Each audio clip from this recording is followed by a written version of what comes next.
तेजेंद्र गोल्डी जी, नगर परिषद थानेसर की चेयरपर्सन श्रीमती माफी डांडा जी, शाहबाद से हमारे जो चुनाव लड़े सुभाष कलसाना जी, जिला परिषद की हमारी चेयरपर्सन श्रीमती कमलजीत कौर जी, गुरु रविदास सभा के हमारे प्रधान श्यामलाल जी, रामलाल आर्य जी, मलकीत डांडा जी, रविंद्र सांगवान जी, सुशील राणा जी, मंच पर विराजमान सभी हमारे पदाधिकारीगण और आज इस सम्मान समारोह और बाबा साहेब को समर्पित इस गौरव संविधान दिवस के अवसर पर इस संगोष्ठी में आप सभी को मैं दोनों हाथ जोड़ करके राम राम करता हूँ।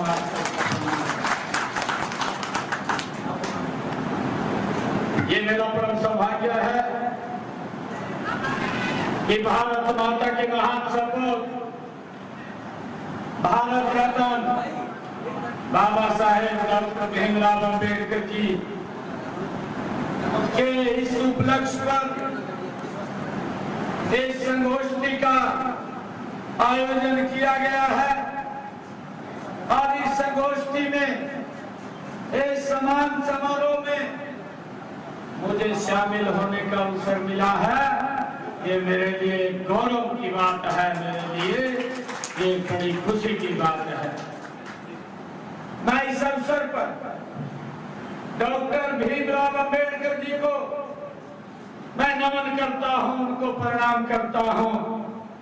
आज का यह अवसर डॉक्टर भीमराव अंबेडकर जी के ये उनको जीवन को, उनके कार्यों को ये स्मरण करने का तो है ही, साथ ही उनके विचारों को अपने जीवन में उतारने का ये अवसर भी है। मैं इसलिए आप सबका दिल से धन्यवाद करता हूं। हमने डॉक्टर भीमराव अंबेडकर जी जैसे महापुरुषों के संदेश जन जन तक पहुंचाने के लिए हमने संत विचार महापुरुष विचार प्रसार समिति वो बनाई हुई है। उस योजना के माध्यम से हम महापुरुषों के विचारों को जन जन तक पहुंचाने का काम करते हैं और मुझे गर्व है अब की बार 14 अप्रैल को बाबा भीमराव अंबेडकर जी के जयंती के अवसर पर देश के यशस्वी प्रधानमंत्री नरेंद्र मोदी जी हरियाणा में इस विकसित भारत को गति देने के लिए 2 स्थानों के ऊपर आए हैं। ये दिन उनको समर्पित रहा है और बड़ी परियोजनाओं इस हरियाणा प्रदेश को समर्पित की है। एक हमारा एयरपोर्ट और दूसरा 800 मेगावाट का थर्मल पावर प्लांट देने का काम आदरणीय नरेंद्र मोदी जी ने बाबा साहेब के जन्म दिवस के ऊपर किया है। मुझे खुशी है कि डॉक्टर भीमराव अंबेडकर जी एक महान समाज सुधारक थे। उन्होंने जाति पाति एवं छुआछूत, असमानता, अन्याय और शोषण के विरुद्ध संघर्ष किया और उनका पूरा जीवन दबे कुचले पिछड़े लोगों के हितों की लड़ाई के लिए डॉक्टर भीमराव अंबेडकर जी का ये जीवन समर्पित रहा है। उन्होंने आजादी के आंदोलन में भी बढ़ चढ़ करके भाग लिया और देश के करोड़ों दीन दुखियों तथा पिछड़ों लोगों के जीवन के कल्याण के लिए अपना पूरा जीवन समर्पित करने का काम वो डॉक्टर भीमराव अंबेडकर जी ने किया है। बाबा साहेब, उनका जन्म एक गरीब परिवार में हुआ और उन्होंने अपनी काबिलियत, अपने दृढ़ संकल्प और अपनी मेहनत, अपने साहस से ये सिद्ध कर दिया कि मनुष्य कठिन से कठिन लक्ष्य भी प्राप्त कर सकता है। ये प्रेरणा अगर हमें कहीं से मिलती है, ये डॉक्टर भीमराव अंबेडकर जी के जीवन से हमें मिलती है। ये मेरे लिए बड़ा खुशी का दिन है। डॉक्टर भीमराव अंबेडकर जी एक ओजस्वी वो वक्ता भी रहे हैं, वो महान कानूनविद रहे हैं और अर्थवेता, भारतीय संविधान के मुख्य शिल्पी भी अगर कोई रहा है तो डॉक्टर भीमराव अंबेडकर जी रहे हैं। उनका जीवन संघर्षों से भरा हुआ था, लेकिन उन्होंने उच्च मनोबल से जीवन की हर बाधा को पार करने का काम किया है। डॉक्टर भीमराव अंबेडकर जी इस प्रकार का व्यक्तित्व जिसके आज जीवन के ऊपर हम ये चर्चा कर रहे हैं। डॉक्टर साहब ने दबे कुचले आवाम की आवाज बने, देश के प्रति उनके महान सेवाओं के दृष्टिगत डॉक्टर भीमराव अंबेडकर जी को भारत रत्न की उपाधि से उनको नवाजा गया है। ये हमारे लिए बड़ी खुशी की बात है। उनका संपूर्ण जीवन हम सब के लिए आदर्श रहा है। उस महान पुरुष के लिए अपने लिए कष्ट और दुख को स्वीकार कर शेष लोगों को सुख व आनंद देने का काम और डॉक्टर भीमराव अंबेडकर जी ने किया है। उनके जीवन से हमें ये सीखने को मिलता है। ऐसा व्यक्तित्व अपने आप दुख सहन करने के बावजूद दूसरे लोगों के लिए, गरीब, पिछड़े, अति पिछड़े ऐसे लोगों का जीवन सुखमय हो, उनका पूरा जीवन डॉक्टर साहब का लगा है। हम आज ऐसे महान व्यक्तित्व को याद कर रहे हैं। मुझे ये भी खुशी है कि डॉक्टर भीमराव अंबेडकर जी ने हमें समझाया कि हर मानव एक समान है। उन्होंने कहा, उन्होंने किसी प्रकार के भेदभाव व्यवहार का चलन मानवीय व नैतिक अनैतिक उन्होंने ये कहा है। और डॉक्टर भीमराव अंबेडकर जी समाज के पिछड़ेपन व असमानता को दूर करने का जो सबसे उन्होंने कारगर उपाय वो बताया है, वो शिक्षा को बताया है।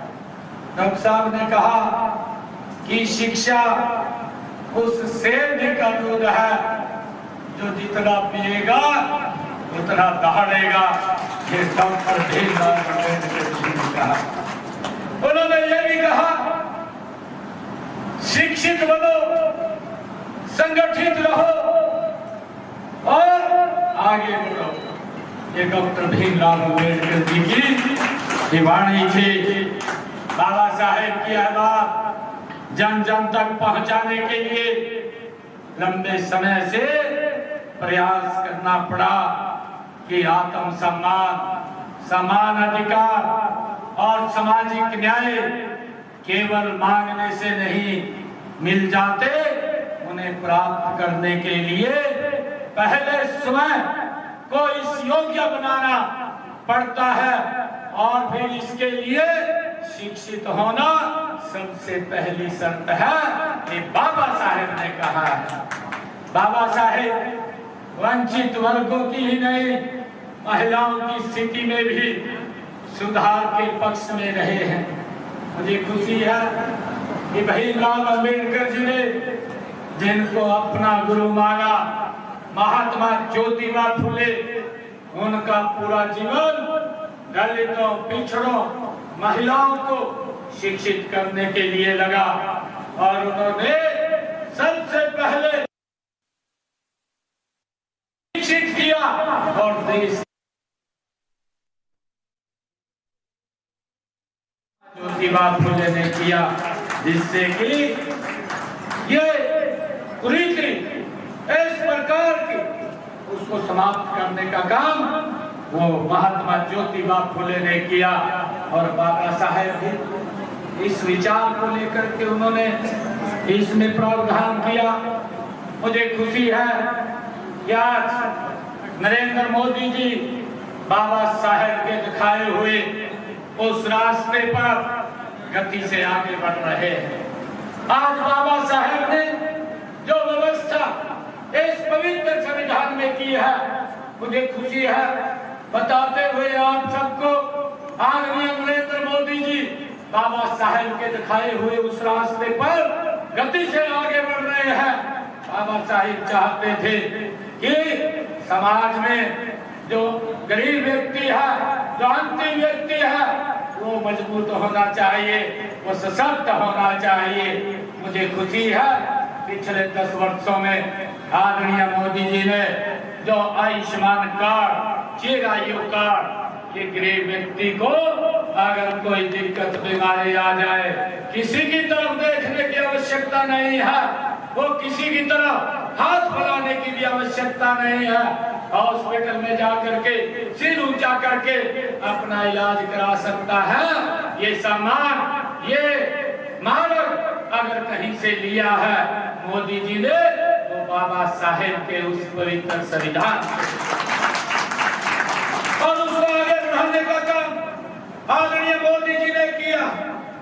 भाइयों, मुझे ये भी खुशी है बाबा साहेब ने जो बात कही थी, आदरणीय मोदी जी इसको आगे बढ़ाने का काम कर रहे हैं। मुझे बताते हुए खुशी है आदरणीय मोदी जी ने कहा हर सड़क के ऊपर छत होनी चाहिए, बिना छत के कोई व्यक्ति नहीं होना चाहिए। मुझे खुशी है प्रधानमंत्री आवास योजना के तहत अभी जब विधानसभा का सत्र चल रहा था, मैंने 36,000 लोगों के खाते में 151 करोड़ रुपया प्रधानमंत्री आवास योजना का भेजने का काम किया। भाइयों, ये रास्ता ये बाबा साहब के द्वारा दिखाया हुआ रास्ता है। गरीब व्यक्ति को कैसे सशक्त और मजबूत किया जाए, उसके साथ भेदभाव ना हो, उसके साथ अन्याय ना हो, उसको न्याय मिले, उसको भी आगे बढ़ने का अवसर मिले। भाइयों, ये काम हमारी सरकार पिछले 10 वर्षों से कर रही है। मुझे खुशी है बताते हुए कि आदरणीय प्रधानमंत्री जी ने, भाई मैं आप लोगों के बीच में कहना चाहता हूँ 2014 से पहले किस प्रकार की स्थिति थी। अगर गांव में कोई रिश्तेदार घर पर आ जाता था, भाइयों सुबह उठ करके उसको खेतों में ले जाने का काम करते थे। महिलाओं को पूरा दिन इंतजार करना पड़ता था। इस प्रकार की स्थिति ये 2014 से पहले थी, परंतु आदरणीय मोदी जी ने आकर के हरियाणा को हमने मिल करके एक डबल इंजन की सरकार के अंदर ओडीएफ फ्री किया। आज किसी व्यक्ति को बाहर जाने की आवश्यकता नहीं पड़ती। इज्जत घर देने का काम, महिलाओं को हर घर में शौचालय बनाने का काम ये नरेंद्र मोदी जी ने किया है। और ये डॉक्टर भीमराव अंबेडकर जी ने वो सम्मान देने की बात कही, उसको आगे बढ़ाने का काम आदरणीय मोदी जी कर रहे हैं। मुझे ये भी खुशी है कि आदरणीय मोदी जी ने, हमारी सरकार ने, अभी आप लोगों ने देखा भी है पीछे कि पहले तो 2014 से पहले भाई नौकरी भी नहीं मिलती थी गरीब व्यक्ति को। गरीब व्यक्ति वोट पाने के लिए होता था कि वोट दे दो, और नौकरी के लिए कुछ और आ जाता था, लिस्ट कहीं और से बन करके आ जाती थी, कहीं शॉर्टकट रास्ते से आ जाती थी, कहीं तो इस प्रकार की स्थिति थी कि नौकरियां भी भाइयों लिस्टों के आधार पर मिलती थी। बेटा बनाता था बापू फाड़ देता था, बापू बनाता था बेटा फाड़ देता था।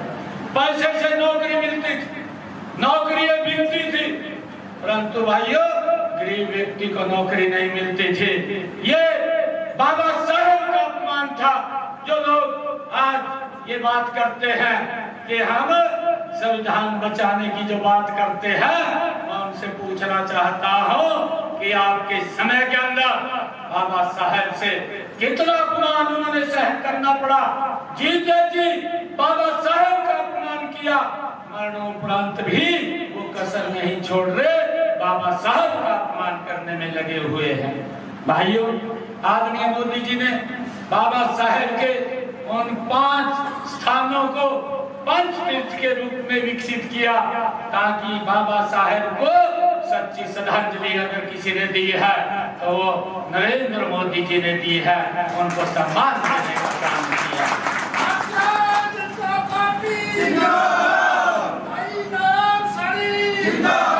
भाइयों, मैं बात कर रहा था, मैं नौकरी की बात कर रहा था। गरीब व्यक्ति को नौकरी नहीं मिलती थी। आदरणीय मोदी जी के नेतृत्व में ये डबल इंजन की सरकार में जो संविधान बचाने की बात कर रहे हैं, ये देश नरेंद्र मोदी जी के नेतृत्व में संविधान के अनुरूप चल रहा है, बाबा साहेब के दिखाए हुए मार्ग के ऊपर चल रहा है। आज मुझे खुशी है, हरियाणा के अंदर जहां नौकरियां बिकती थी, जहां पर पर्ची खर्च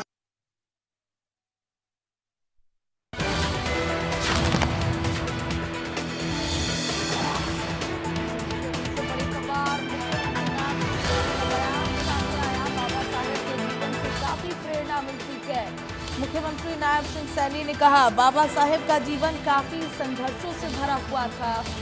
बाबा साहेब ने समाज के पिछड़ेपन को दूर किया है। बाबा साहेब ने कहा, शिक्षित बनो, संगठित बनो।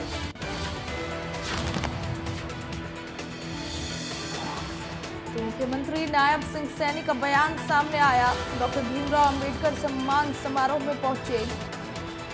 बाबा साहेब के जीवन से काफी प्रेरणा मिलती है। बाबा साहेब का जीवन काफी संघर्षों से भरा हुआ था। बाबा साहेब ने समाज के पिछड़ेपन को दूर किया, मुख्यमंत्री नायब सिंह सैनी की तरफ से कहा गया। बाबा साहेब ने कहा, शिक्षित बनो, संगठित बनो।